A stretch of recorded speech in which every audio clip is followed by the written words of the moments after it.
This shit slap, number. I'ma take my time, I ain't doing no rush. Can't disrespect me without repercussions. I'ma do my thing, I'ma keep the racks coming. Why you mad at me? And I openly do not do blows, so I'd be like, yeah, man, it's all yours, bro.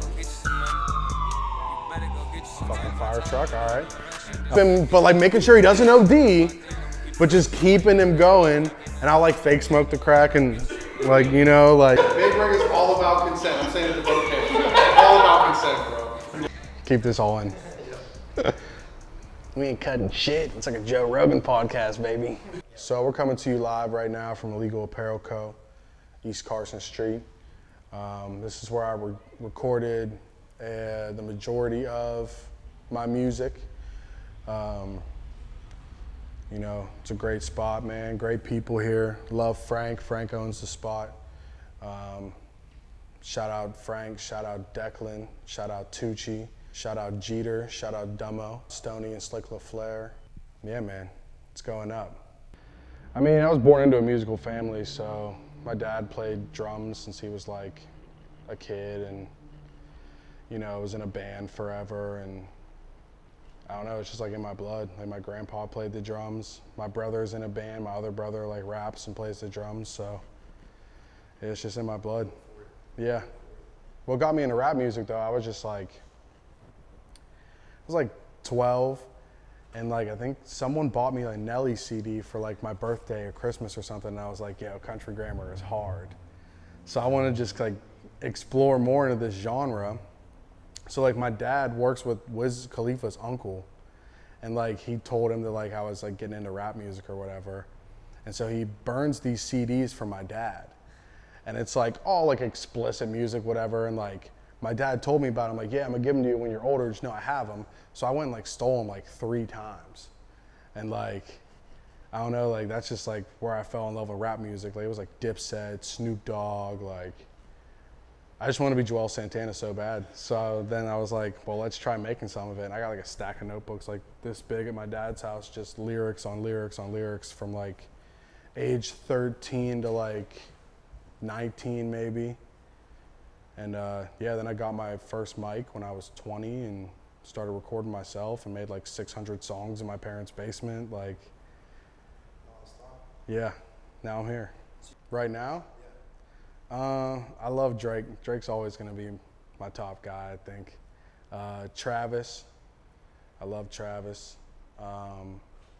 Kanye, Future, and I gotta round it out with Jay-Z. You can't hate on Jay-Z, man.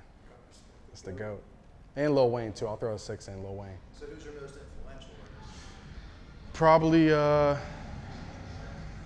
Probably Travis. I'd say probably Travis and Kanye. But I draw inspiration from a bunch of different artists, not just rappers too. Like, I like Tame Impala a lot. They're pretty sick.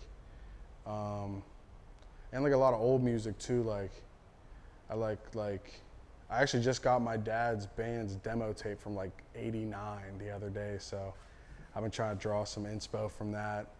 I love like Aerosmith, Led Zeppelin, The Who.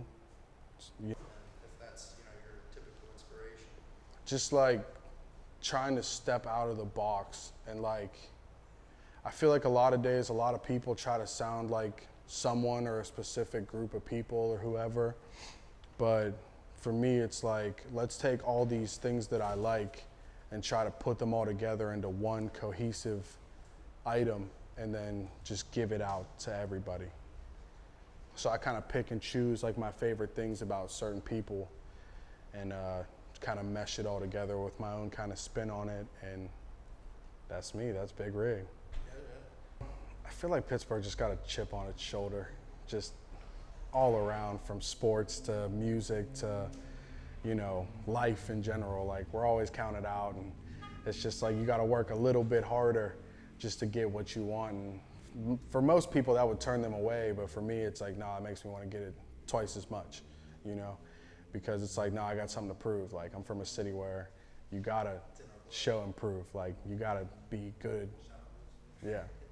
Yeah, I feel like it's been my whole life just facing adversity. I don't know, maybe that's everybody, but at least for me, you know, I've always felt like counted out, or like I was like the black sheep or something, like in my family and stuff like that. Like I was like stuck out like a sore thumb or something.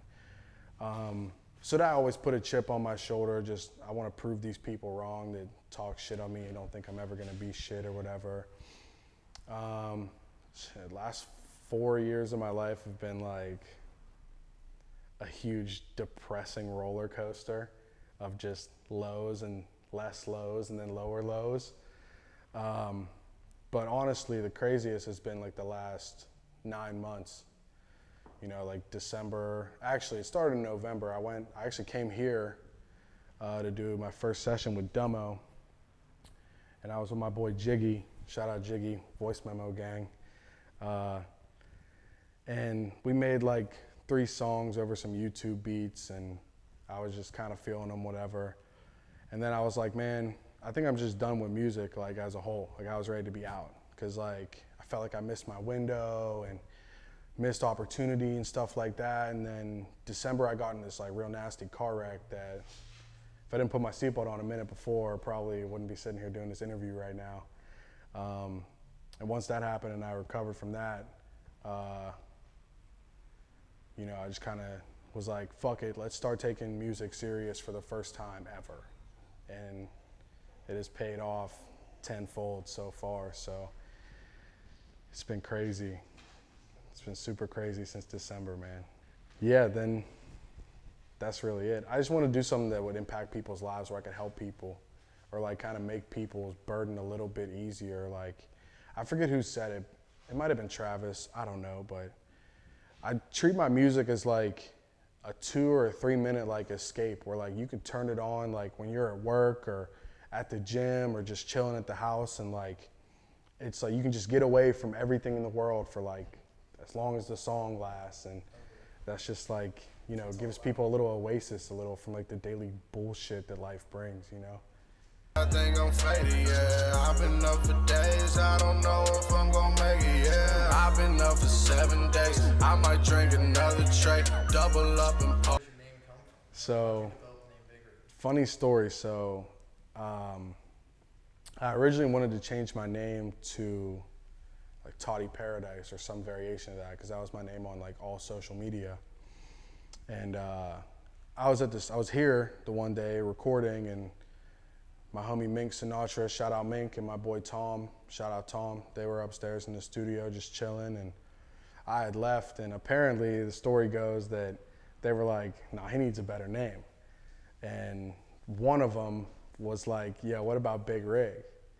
And they were like, yeah, that's kind of hard, that could stick. So I come back a couple of days later for my next session, they're like, yeah.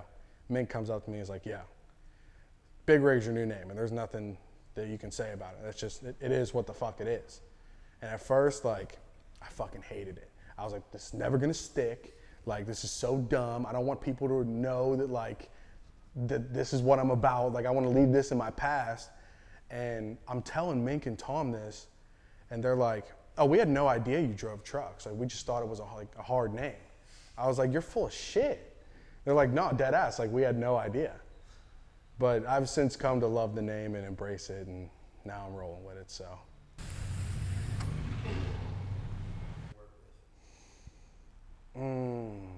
Any artist? I'd probably say Kevin Parker from Tame Impala. Yeah, I think me and Kevin would make some absolutely stupid, crazy shit. That'd be fire.